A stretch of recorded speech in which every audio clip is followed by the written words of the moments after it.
it is difficult to start where you are not. It's like it is difficult to use what you do not have. It is difficult to start where you are not. Right. And just start right where you are.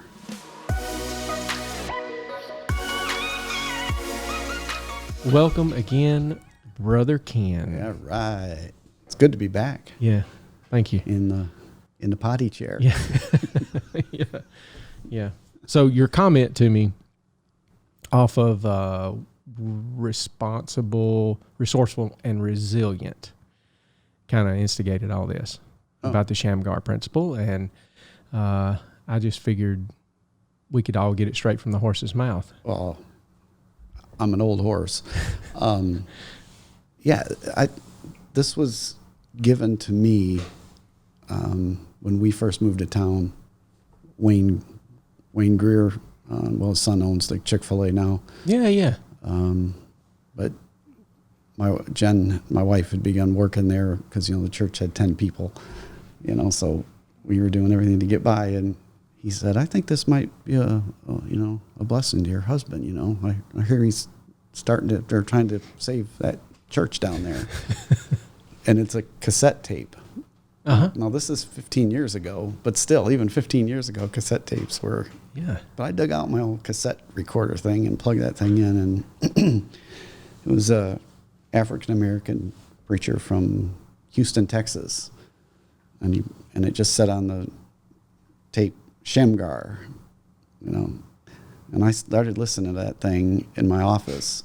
And I remember just sitting there, and I was just mesmerized. And it was such an encouragement because it was overwhelming thinking you got this huge task in your life. What do I do? What does God expect of me? Yeah. How do I choose what decisions to make? And it just seemed bigger than me. And then I got this thing. So since then, I've kind of researched trying to figure out where's the origins of this outline. And I really don't know. I've seen all kinds of people.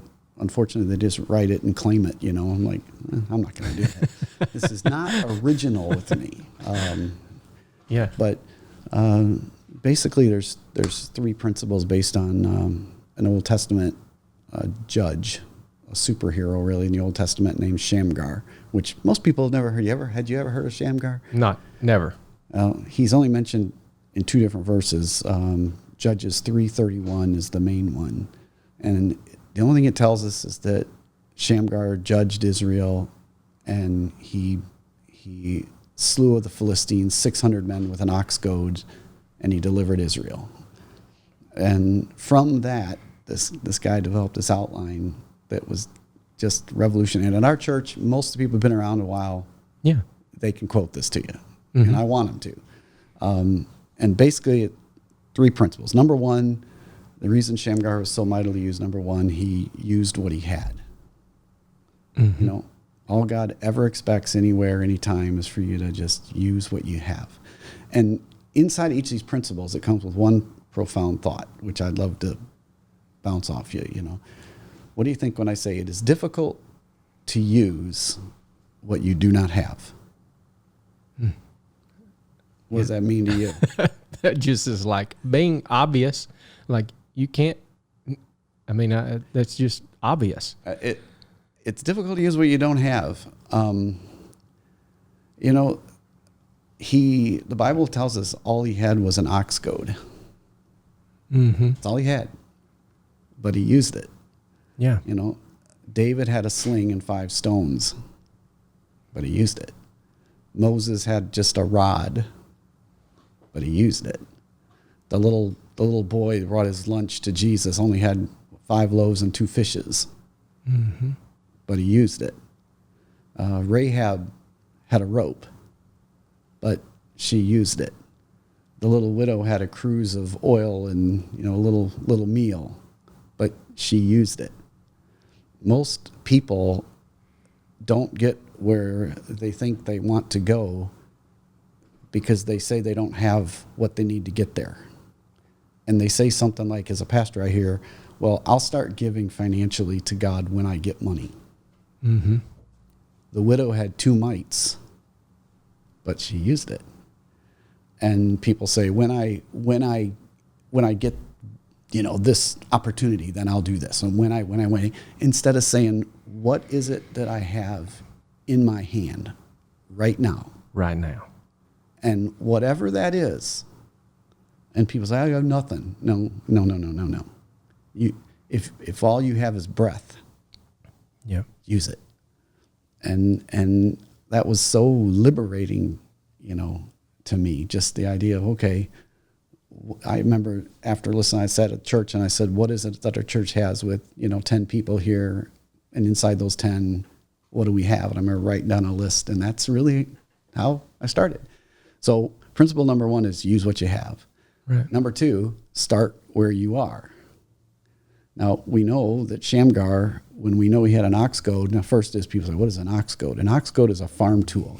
Matter of fact, I had one of the guys at the church, they moved over to Augusta, but I had a guy make me, I said, research an ox goad and make me a replica and make it look old. Mm-hmm. And he did. Matter of fact, still at church, you may have seen it around. It's 9 foot long. It's basically a 9-foot wooden rod with a metal, like a piercing point on the one end, and the other end almost like a sickle. Oh yeah.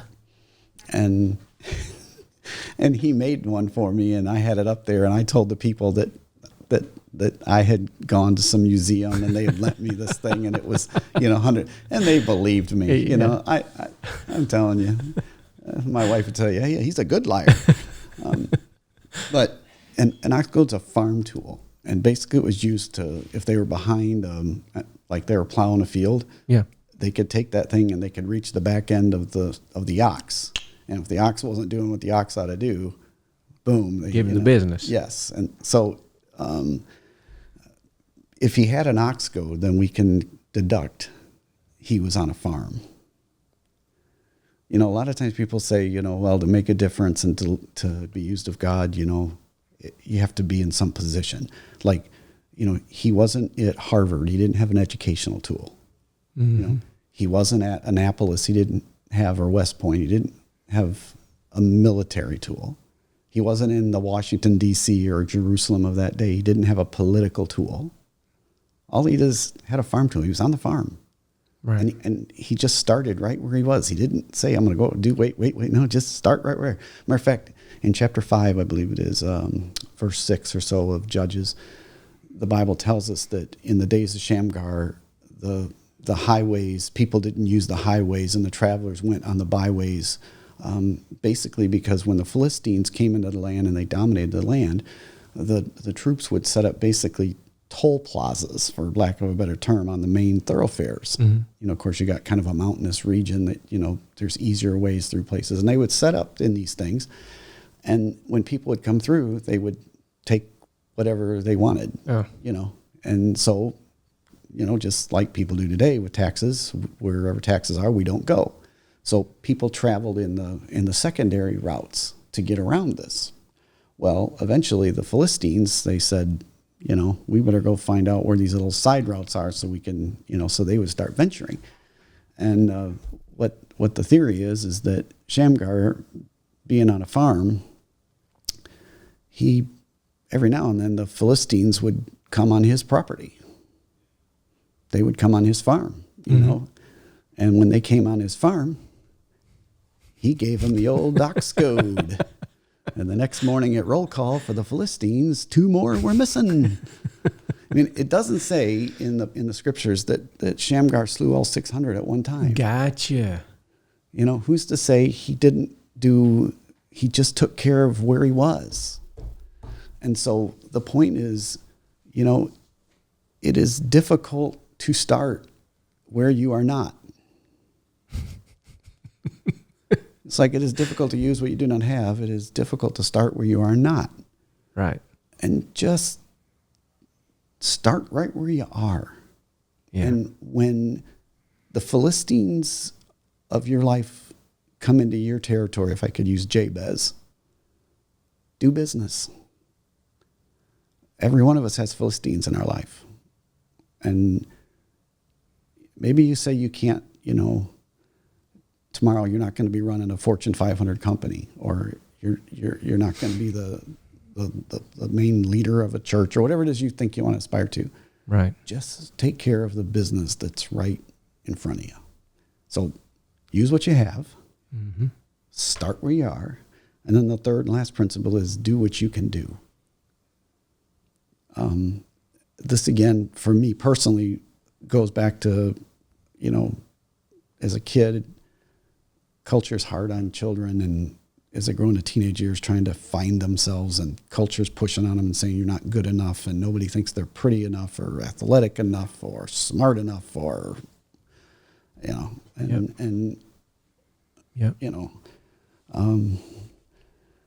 but the fascinating thought on this one is this: nobody can be a better you than you can be.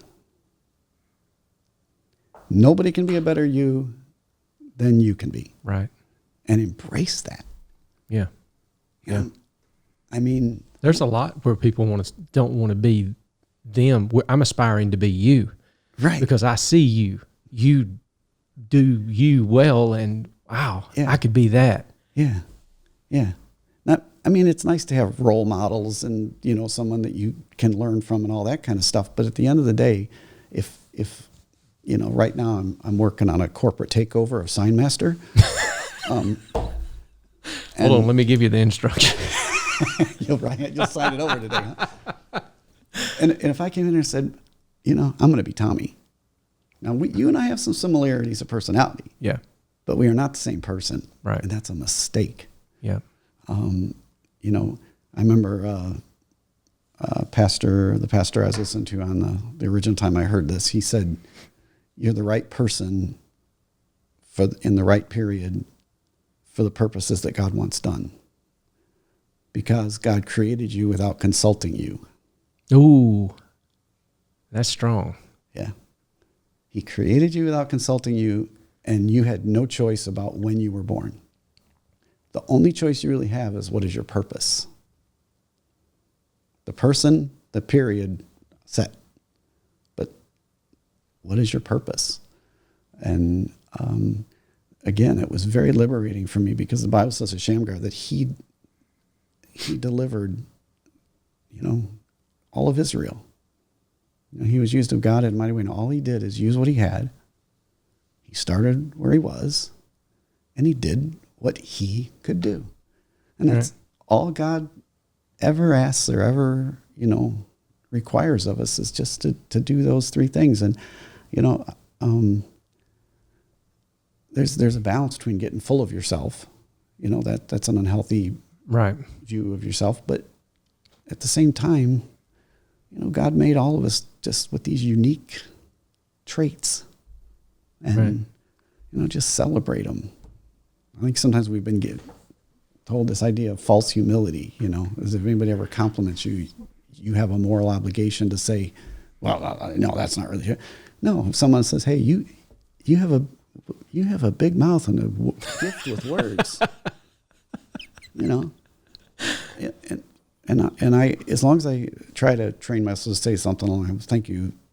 I love the gift that God gave me. Yeah. But I recognize it.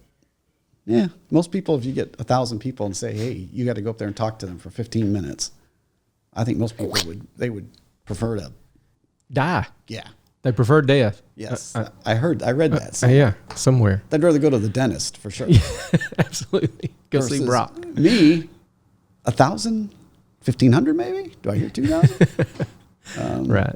And then, so you just do it. But those are the three, things I just want to ingrain inside of our church family. And I would encourage anybody out there, whatever they're going through, whatever obstacle, and they say, I just don't know what to do.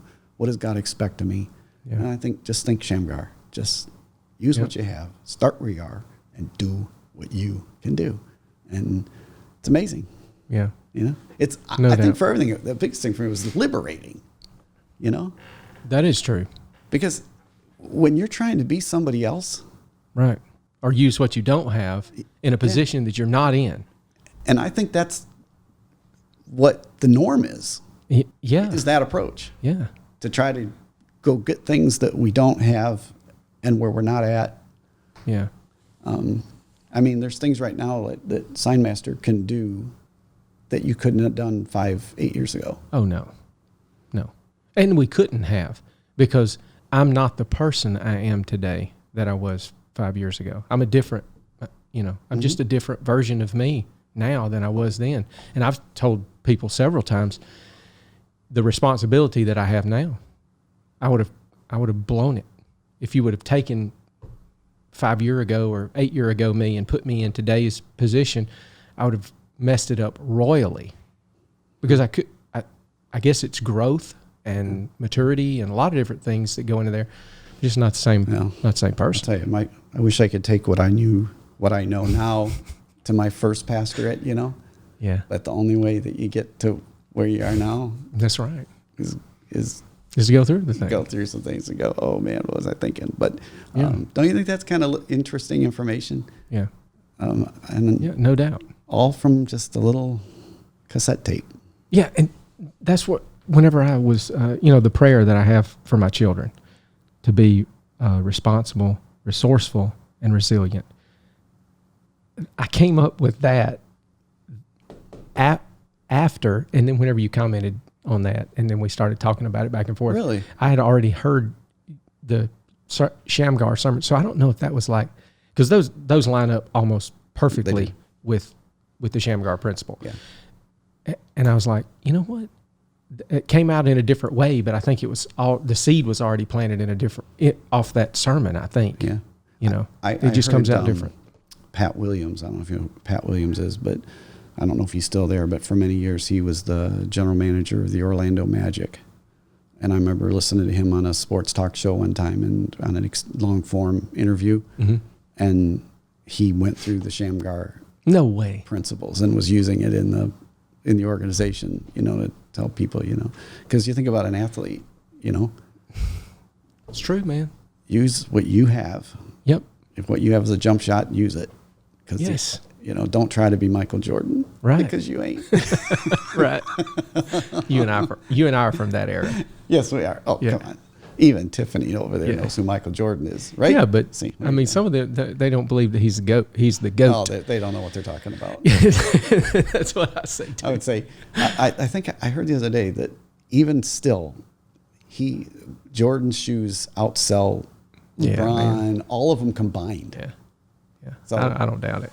Yeah. I don't doubt it. Sorry, we don't want to get off that. No, we don't. But see, how about that? That's all I got. Yeah. Simple. Yeah. Start where you are. I love how it applies across the board.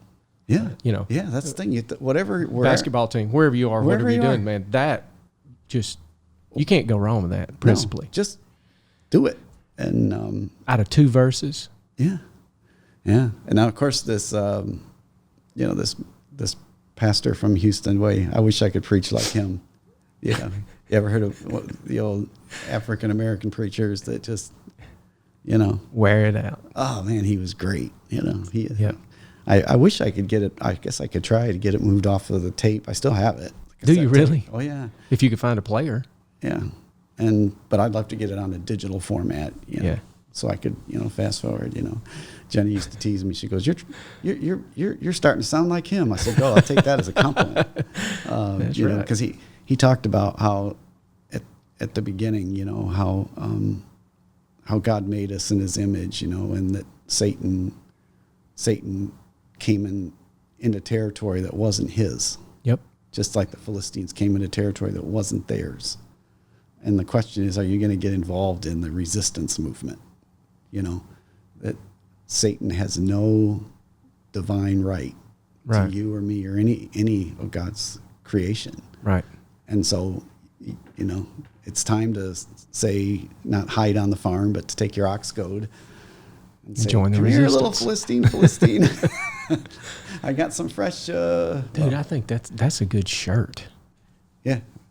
Tell you, get us a shirt made that says resistance. Yeah. Join the Join resistance. the resistance, Yeah, I'm sure today we'd probably have the NSA. That was Tommy Truck's idea.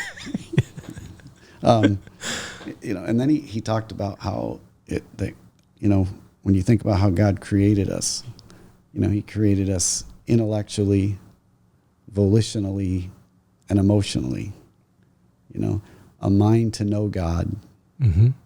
a will to choose God, and an emotion to feel God. I mean, Wow. and that's what you have to apply, you know, into Shamgar, and it works. But I've been yakking about that at church for 15 years. I don't. You can't go like it. Don't get old. Yeah, because it just renews every day. Yeah. And at our church, of course, with the transition due to military, you know, we always Right. have new folks coming in, and it's one of the ones that whatever they come through when they leave, I want them to take that with them Right. wherever they go. I mean, that's like a core value, isn't it? Yes. Like yes. if you're odd, Well, that's your and core value kind of thing. when you start as a church and you got 10 people, Mhm. there's churches around the corner and down the street that have full orchestras. Yeah. You know, they have just exceedingly talented people in positions, and they have this program, that program, and they got a full-size gymnasium, and, you know, there you are with your 10 people, and in our case, our orange carpeting. You know, which thought, is stay. yes, I thought would be gone by 15 years, but, you know. It'll be gone soon. Yeah, it could have been gone. Yeah. But, you know, as a pastor, you have to figure out, you know, the Shamgar Principle, use what you have. What is it that I have? And one of the things that Yep. God has kept at our church is a priority of missions over ourselves. Yeah.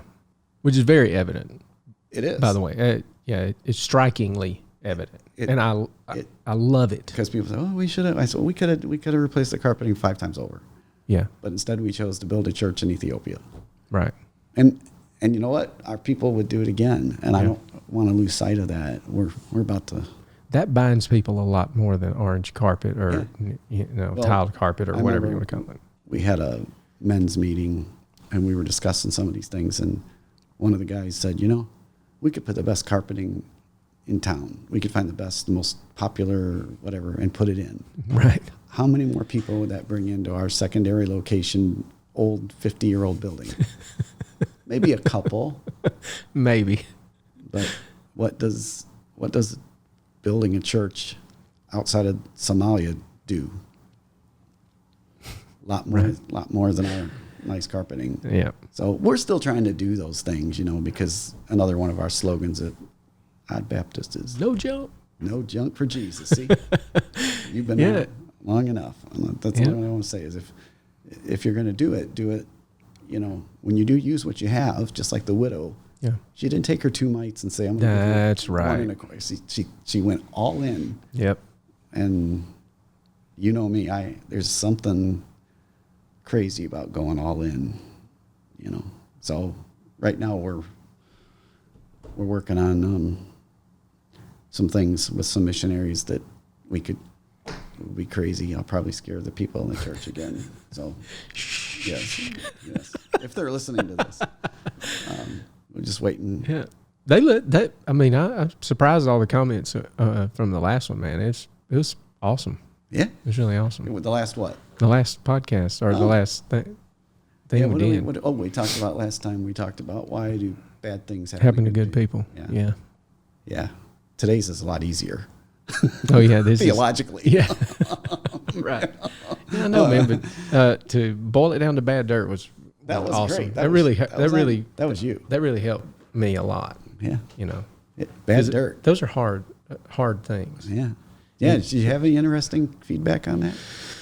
I mean, I had some conversations about it, but not really online type conversations. More offline. More, hey, I saw so and so, and I was telling Tiffany that there were more people are coming to and saying, hey, I saw this and I saw this and I saw that, and it's really cool. And so just it's a good thing.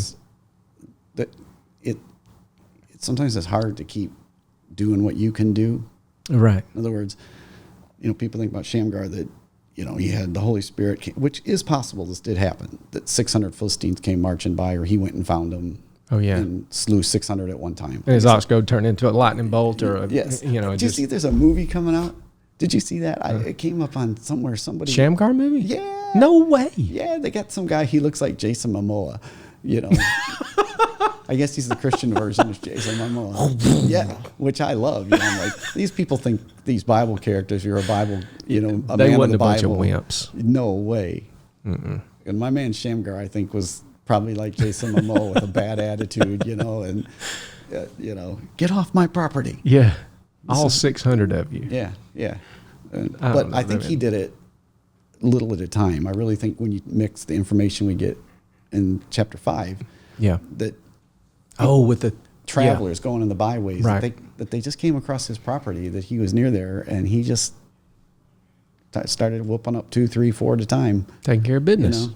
And yeah, and wiping those babies out. But he was no joke. But that trickle freed Israel. Yeah, yeah. Eventually the that's- Philistines had enough of it. So we got to get out of here. Yeah, Like, yeah. we can't figure out where all these guys are going. They're just disappearing, man. We're going, you know, like Samson, you know. But by the way, it's Shamgar. Yes. Yeah, send him over there. I mean, Samson had a jawbone of an ass, Right. but he used it, you know. Yeah. Now he killed a bunch of them at one time. Yeah, he did.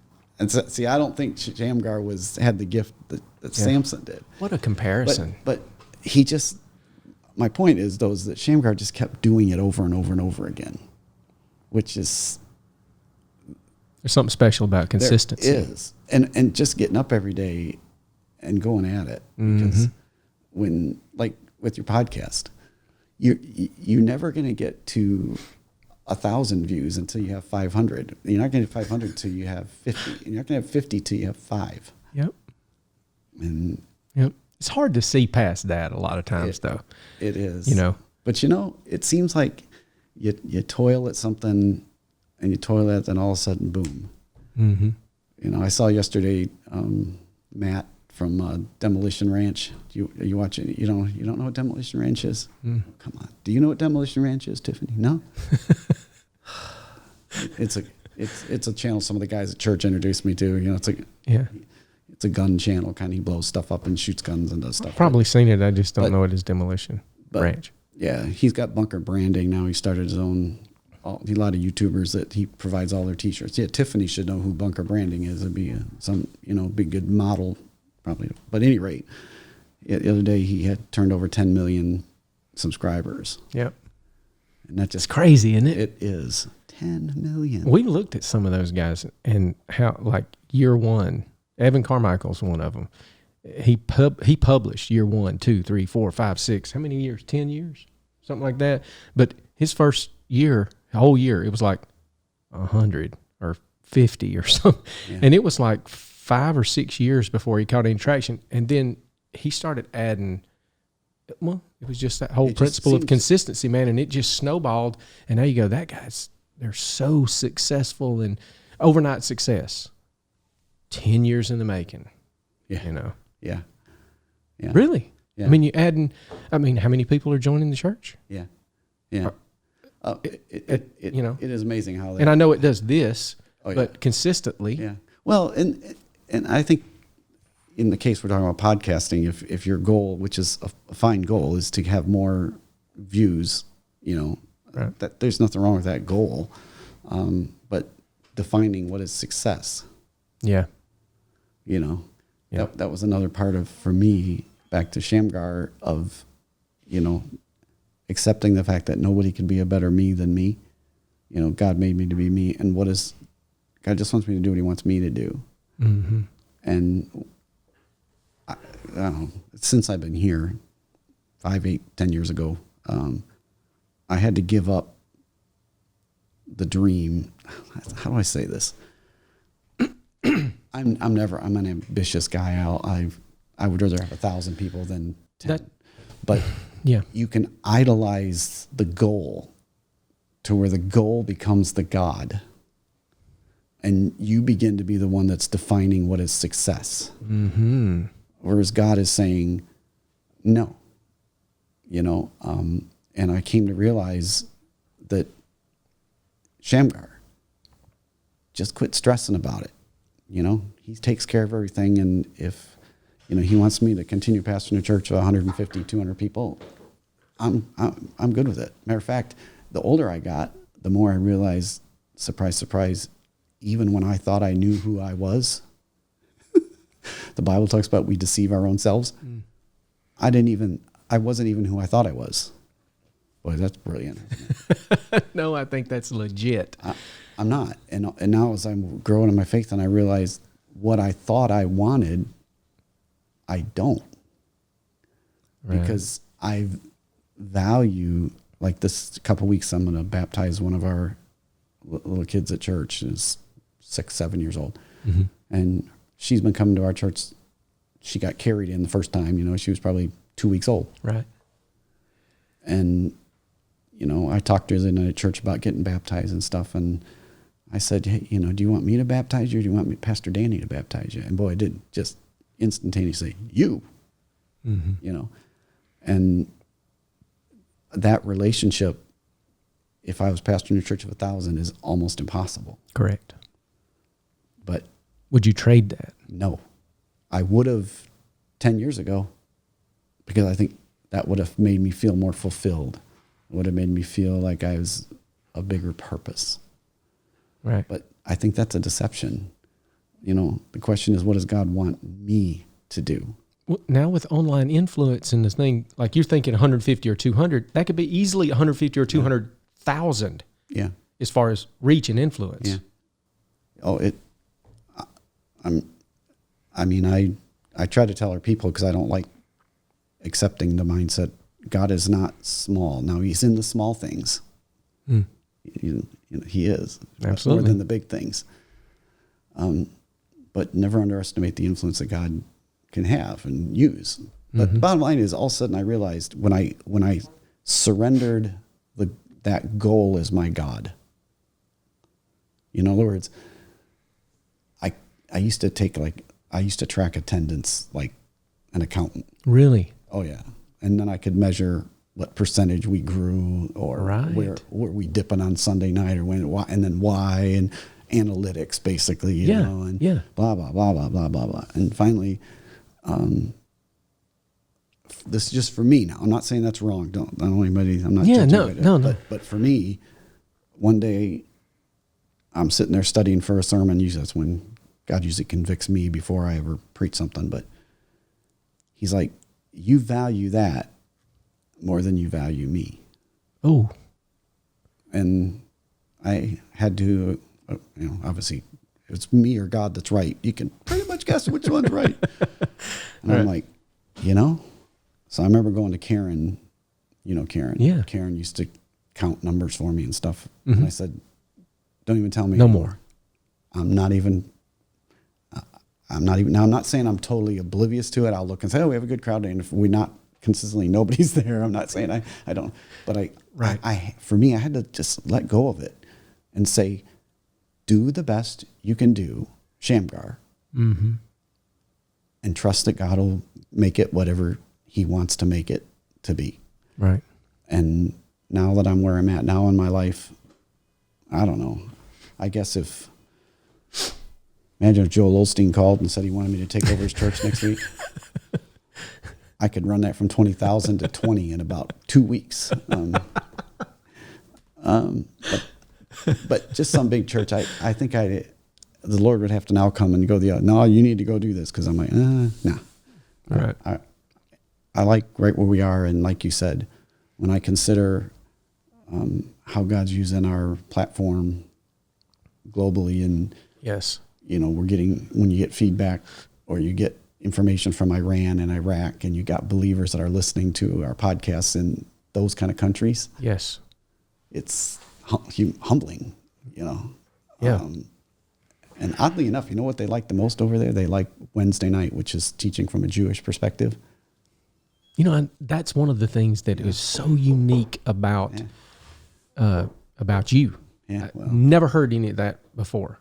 Yeah, well, never. It fascinated me that these Muslim nations where these believers are at, they're most hungry to hear about Jewish perspective of the scriptures. But doesn't that make sense? It does, because when there's genuine Christianity, exactly, is opposed to racism, right? And no. Wow. I remember when the guys were coming and said, "Hey, we got people listening in Tehran." First we had 1, and then it was 2, and pretty soon it was 12. It was 15. Right. What's going on? Which is highly illegal probably in Tehran. Oh, I'm sure it is. I don't even know how, somebody over there is smart with their computer to get even. Sure. I don't even know how they find us. I have no idea. Sure. Yeah, and how did they find you? Yes. We were in the Apple store and the Google store. Right. But still, that's a needle in a haystack. Yeah. But with God, Yeah. So, but my point back to where I rambled out, it was liberating and took so much pressure off. Mm-hmm. And I think it helped me be a better version of me when I wasn't like, if we are not at 300 within 5 years, then I've failed. Yeah. No, I don't. And again, now this is ministry. There's, I used to be a sales rep for many years. I was in. Yeah, I've talked about the similarities.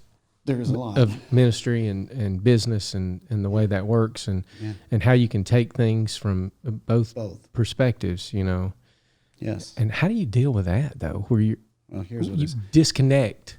I have to disconnect my goal, what I thought the goal was. Yes, but still be striving for something. But exactly. Like you don't kick it into neutral. No. So I think it changed what I strove for, which now I think I strive. I would say I want to go to bed at night. And of course, I didn't plan on multiple sclerosis coming into my life. That was not part of my plan. Yeah. But for where I am right now, which is much less version of myself than it's ever been. Okay. Physically. What have I done? Have I done a Shamgar job for you today? And when the Philistines showed up, did I do battle? And if I can say yes to that consistently, that's really what it's been. And then it opened door. The last 5-8 years really has been much better. We've really grown in those years since when you look back when I let go of trying to make growth, which sounds crazy. Just like, how many churches especially Baptist ones, that don't take offerings? Pastor Dan and I were talking the other day. We didn't even talk about the offering the last 2 Sundays. Didn't even talk about it. We had a staff meeting this week, and I said, I think that's against some rule somewhere. What do you... Well, when we took the church, and I told the folks, that I wanted to lead the church by radical faith, and I said one of the things we're going to do is we're only taking one offering a week. Sunday morning, we'll take now we'll take people's money whenever they want to give it. Yeah. And we want to have new avenues. But when I tell my friends that we don't take an offering Sunday night, we don't take an offering Wednesday night, they think I'm out of my mind. I didn't even, I forgot. Yeah, I didn't even notice that. You start going to some other church, you won't go to another church. I got you for good. Now, you go to some other church, you say, man, they're always asking me for my money. Sure miss that other funny looking guy, right. Man, they never asked for my money. Because I just feel like, we talk about the issue. It's a big issue. Yeah. Just trust God. And if people are believing what you think they're doing, and, He uses stewards, but it ultimately comes from Him. Right. But at any rate, for me, it was just liberating, because instead of working so hard towards a goal that really was, for me, was an improper goal, mm-hmm. I switched to working towards a goal that was a proper goal most days. And I'm not saying I don't get right. Please, since we're recording this, I mess this up. Sometimes I have to realign my priorities. I have to have guys like you, that sometimes will say something in a word of encouragement, or Woody or Matt, and say, you might be getting a little off, or you'll just reinforce something. I'll go, oh man, that's really right. I need to realign that. But when I just said, hey, just be the best version of you and do what you can do and use what you have. Yeah. And let God slay 600 Philistines. That's a lot easier and a lot less pressure than feeling like within 5 years we have to have 300 people or 400 people or I'm not, we have to have the budget doing this, or we have to, whatever. Pulls a lot of stress. Yeah. And it pulls a lot of pressure. Yeah. That are not even yours. Yeah. Anyway. And God, the way He got me to do that was just crushing me. I mean, when you set a goal that is not, even though it's a good goal, I mean, who could say it's a bad goal to have the church grow? you want the church to have 400 people in it, 5, whatever the goal. Right. That sounds like a good thing, right? Because then we have more money and we can support more missionaries and win more people, blah, blah, whatever. Right. Sounds all good, but really underneath it all, there's this self in there. There's this pride in there. Yeah. And I think I needed about 10 years of ministry for God to let me see, no matter how hard you work, how talented you think you are, if I'm not in it, you're not getting there. Exactly. And so just let it go. And I remember at a particularly low time at church where a lot of things were going bad. This is shortly before, a year or so before you and Ann showed up. Mm-hmm. I mean, that's probably the only time I thought about, I just wanted to pack it in and hit the road. Mm-hmm. And that was, all this was kind of coming, and I just didn't say, you know what? God, if the church dies next week, I'm going to preach the best sermon I can preach, and I'm going to go home. And I guess we'll take it from there. It just seemed like from that point, we struggled for about a year where God just proved me on that, where you just had to just keep doing things, and we weren't seeing people come, and we were stagnant, and then all of a sudden, people like you and Ann showed up. Brian and Monica showed up. Brian and Monica, Oscar, and just several people who are at our church now, who are high caliber people. Beautiful people, man. Yeah, I mean, they really are. I don't want to. They really are. And yeah, they just showed up. Matter of fact, tonight I'm having you might know who I'm meeting with tonight too. We had another young couple that came that just showed up. That just showed up. Yeah. Well, they didn't just show up. God sent them. So cool. Yeah. Yeah. Yeah. I love the fact of laying my head down on the pillow and saying, did I Shamgar it today? Yeah. Yeah. And just, how'd I do? Did I do that for you? Yeah. And for me, I think, did I deal with the Philistines that came across my territory that you have sovereignly given me, authority over? And that's not easy because fear and everything. Yeah. Yeah. Everything. I mean, I know you're not quite as old as I am, but are you tired of battling? Yeah, sometimes. Yeah. Just like, what? Yep. What's going on? Yep. But then you always have somebody come alongside and say, hey, man. Yeah. Remember. Yeah. Shamgar. Yep. Start where you are. Thank you for the opportunity to do what you can. come on. Appreciate you, man.